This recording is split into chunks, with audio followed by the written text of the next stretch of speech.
What is the terrifying sound you could wake up to? You probably imagine a shattering window or a blaring siren. On March 29, 1848, the residents of a small border town were jolted awake by suffocating silence. For thousands of years, the water crashing down Niagara Falls created a permanent localized earthquake.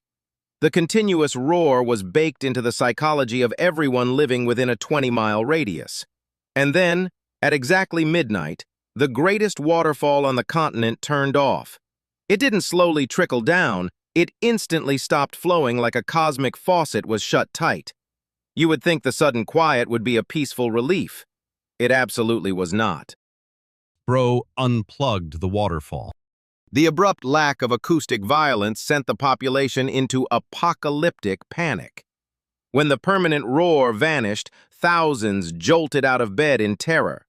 They cautiously stepped out of their wooden houses, staring into the pitch-black abyss where a magnificent natural wonder used to churn. They couldn't hear the water, and more terrifyingly, they couldn't feel the perpetual vibrations shaking their floorboards.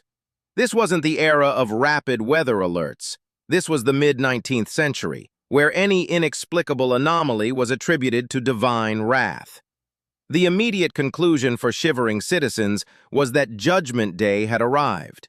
But the actual explanation was weirder than an apocalypse. God really hit mute. The terrified citizens swarmed local churches, dropping to their knees and begging for absolute forgiveness. While humans were preparing for the agonizing end of the world, Mother Nature was just doing some heavy landscaping upriver. A freak meteorological event had struck Lake Erie, combining fiercely violent winds with millions of tons of winter ice. The windstorm acted like an invisible bulldozer, shoving a gargantuan sheet of solid ice directly into the narrow mouth of the Niagara River. The ice stacked upon itself, groaning and shattering until it formed a multi-story frozen dam. It was an accidental feat of structural engineering that choked off the Great Lakes. You would assume the locals would stay far away. You don't understand curiosity. Nature built a wall.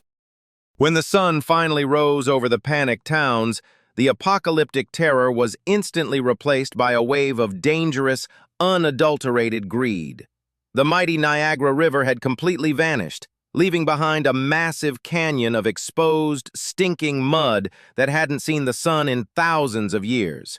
Instead of running for the safety of the hills, thousands of armed Americans and Canadians casually strolled directly into the belly of the dry beast. It was suddenly a deeply hazardous playground, filled with centuries of lost historical treasures.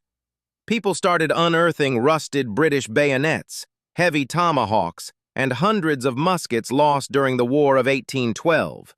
They were scavenging inside an active dry waterfall. It was the stupidest place to stand. Forbidden muddy flea market.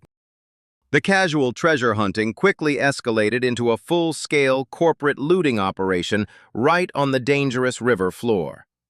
A heavily financed logging company looked at the dry canyon and saw a highly lucrative financial opportunity staring them right in the face. Months earlier, this exact company had lost an incredibly expensive shipment of pine timber when the violent river swept their logs right over the edge. Now, those exact logs were just peacefully resting in the drying mud at the bottom of the gorge. The wealthy executives ordered their exhausted manual workers to march down into the abyss with horse-drawn carts to retrieve the stolen inventory. They were conducting an extraction operation inside the barrel of a loaded aquatic shotgun. And they weren't the only ones exploiting the disaster. Capitalism never, ever sleeps. The ambitious owners of the famous Maid of the Mist tour boat were also facing a massive, highly inconvenient logistical problem. Their wooden tourist vessel was hopelessly beached in the thick, stinking mud, completely unable to conduct lucrative daily sightseeing tours. However, instead of waiting patiently for the water to miraculously return, the boat operators decided to undertake a violent structural renovation of the actual riverbed. There were several dangerous, jagged rocks near the dock that had aggressively threatened their fragile hull for years. The owners physically marched out into the dry riverbed, packed the offending boulders with military explosives, and blew the obstacles to absolute smithereens. They used a natural disaster to perform highly illegal underwater landscaping. You would think someone would warn them. Nobody did. Dynamite solves everything, apparently. As the bizarre, muddy carnival aggressively continued into its second full day, a deeply unsettling psychological tension finally began to settle over the massive crowd. The thousands of people casually wandering around the exposed riverbed suddenly realized they were standing downstream from an incomprehensibly massive, melting ice bomb. The freezing winds up at Lake Erie were starting to die down, and the spring temperature was steadily beginning to rise.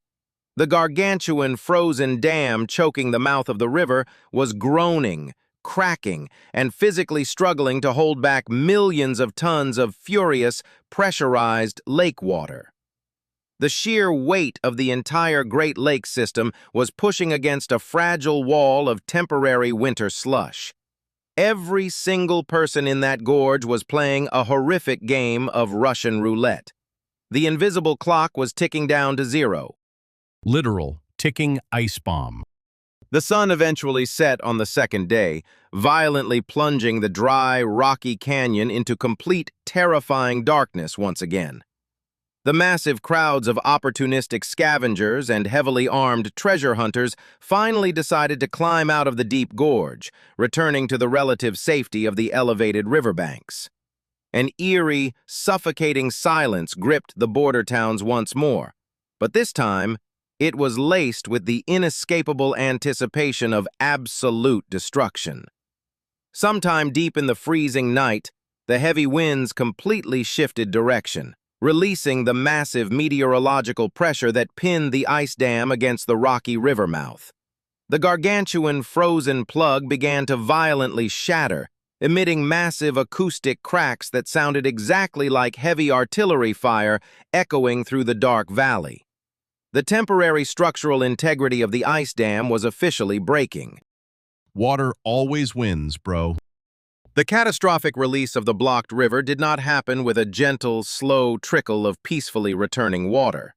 A massive, terrifying wall of heavy, ice-choked liquid violently exploded down the narrow canyon with the kinetic force of a speeding freight train.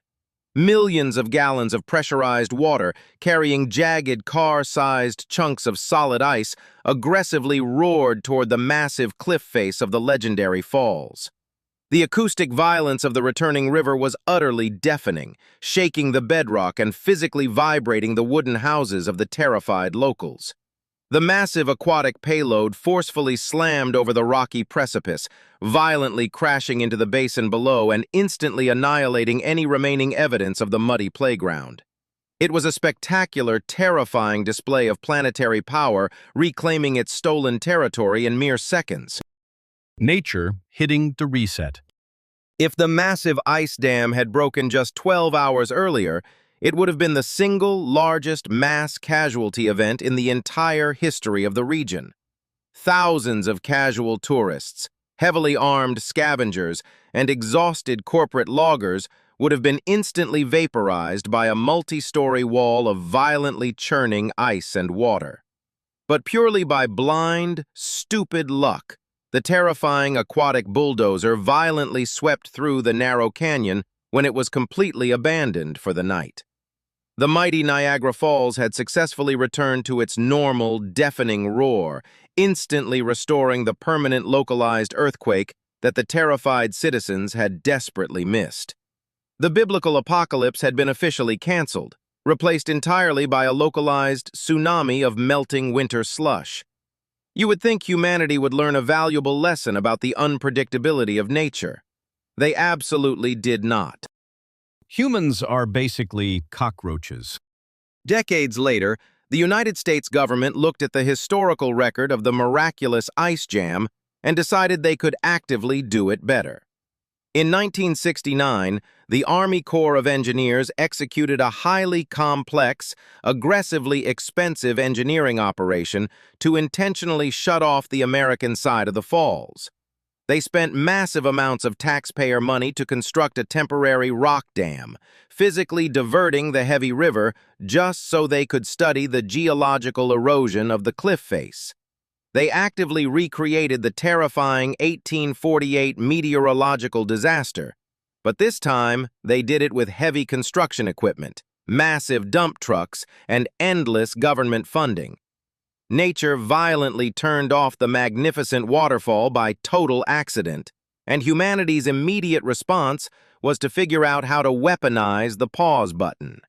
They just had to officially prove they had manual control over the apocalypse. Flexing on Mother Nature. The terrifying 1848 ice jam stands as a phenomenal, muddy testament to the sheer absurdity of human survival instincts. The greatest waterfall on the entire continent completely vanished, and instead of fleeing a massive impending flood, people instantly sprinted into the dark abyss to look for rusty knives and stolen lumber. It flawlessly proves that when faced with a deeply inexplicable, potentially apocalyptic natural phenomenon, humanity will always choose violent, opportunistic capitalism over basic self-preservation. Mother Nature held a massive loaded gun to the collective heads of two different nations, and their only response was to forcefully blow up rocks and actively steal wet pine logs. The roaring waters eventually returned, aggressively washing away the muddy footprints, but the profound stupidity of the historical event is permanently burned into history. We survived simply because the ice melted at night. Dumb luck saves everyone. If you enjoyed this absurd chapter of human history, don't forget to like and subscribe. Click the top left video to explore another unbelievable historical failure. We'll see you in the next disaster. Thanks for watching.